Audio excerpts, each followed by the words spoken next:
Another day in Democrat-ruled America, and here we are watching the government in full view, dropping everything to protect the degenerate and illegal behavior that surrounds the Bidens and the Democrat Party.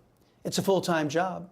So while the government is busy covering up for Democrats, who is protecting we the people?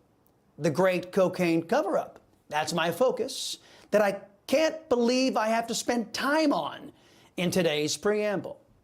Let's begin with the ever-changing story, one of the hallmarks, the red flags, if you will, of any cover-up. First, we were told the cocaine was found in the library with Colonel Mustard and the lead pipe. And then it was in an area where they give tours. Now we come to learn that it was in one of the most secure places on the planet. NBC, air quotes, News, of all places, is reporting that multiple officials involved in the White House cocaine inquiry now say the bag of powder was found in a cubby near the White House's West Executive entrance, not the former West Wing lobby as was previously reported. MSNBS was detailing this yesterday. It was found, by my observation, in a much more secure place, limited access place than that West Wing reception areas. There are, in fact, two West Wing entrances. You know that, I know that, but for the benefit of our audience.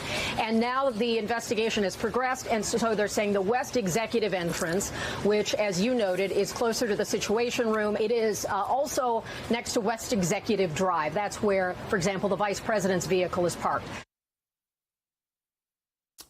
Close to the Situation Room. Despite what some left-wing luminaries on Twitter, like former Congressman Joe Walsh, have been tweeting, the Situation Room isn't a place where everyday folks can just traipse on in and drop off an unknown white powdery substance. In fact, the opposite is true. I'm going to have more on that here in a minute. But much of the left-wing media and their communist allies on social media have been stressing that the most likely suspect, Hunter Biden, is above suspicion. They say this out of concern for their politics, of course, not out of concern that cocaine was found inside the people's house. They say this despite numerous articles and photographic and video evidence of Joe Biden's derelict son doing some pretty wicked and debaucherous stuff.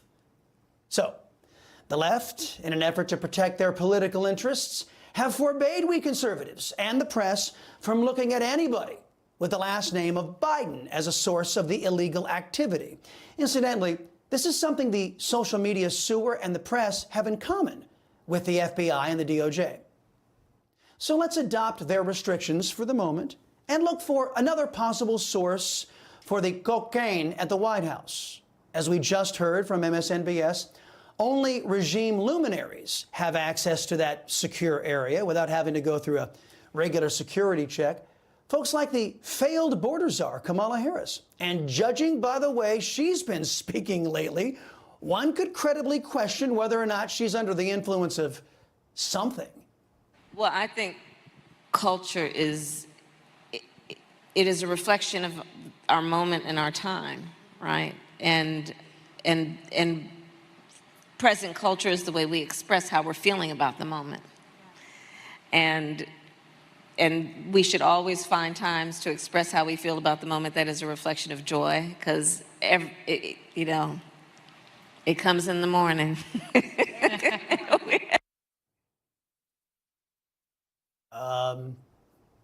Yeah. So I suppose it's plausible that someone other than a person with the last name of Biden brought the cocaine into the White House, given the behavior of so many people who surround Joe Biden. But we're being told we may never know. That leads me to the idea being floated by so-called investigators and the biased press that those in charge of protecting the president and the White House have all of a sudden turned into the Keystone Cops. An official close to the fake investigation told Politico that it's going to be very difficult for them to discover who the cocaine belonged to because of where it was found. Quote, even if there were surveillance cameras, unless you're waving it around, it may not have been caught.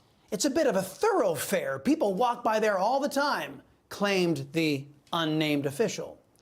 Now let that sink in. Despite the fact that only a certain number of people have access to one of the most secure areas on the planet, despite visitors' logs, despite surveillance cameras up the wazoo, the so-called investigators just might not be able to find the cocaine culprit. You know, the only person with a smaller universe of people to screen was Chief Justice John Roberts. And we're told with a straight face that investigators in the Supreme Court simply couldn't find who done it, who leaked the Dobbs case. Of course, only stupid people believe any of that nonsense. Like we're seeing in the White House, the inability for the Supreme Court to identify the leaker is not out of incompetence, but rather an urgent need to protect leftists and their suspected malign, illegal, and anti-American activities. Brett Tolman, executive director of Right on Crime and a former U.S. attorney, observing that, quote, there is no one unknown who ever has access to that area. The high traffic area response is a distraction, end quote. He's right. Twitter's leftists, like Joe Walsh did, have been trying to muddy the waters by suggesting that cocaine finds its way into the White House all the time, right? And it could have been anybody except the Democrat who is responsible. That led to this response from Sean Davis, the co-founder of The Federalist. Quote, this whole charade isn't playing out because they don't know who trafficked cocaine into the White House. It's taking this long because they know exactly who brought it in, end quote. Now, if you think about it, the great Democrat cocaine cover-up is indicative of everything our government has been up to since the Obama era, perhaps even before. Both Republicans and Democrats are committed to making sure Democrats get away with all of their anti-American, potentially illegal, and some say traitorous activities. Leftists use our tax money to prompt social media companies to steal our free speech. Cover up.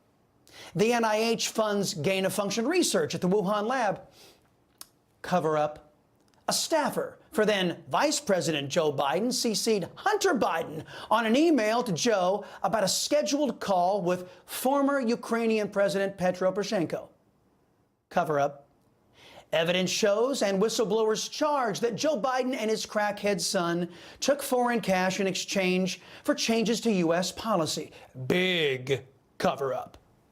Now, an illegal substance is illegally brought into the White House by someone close to Joe Biden. Cover up.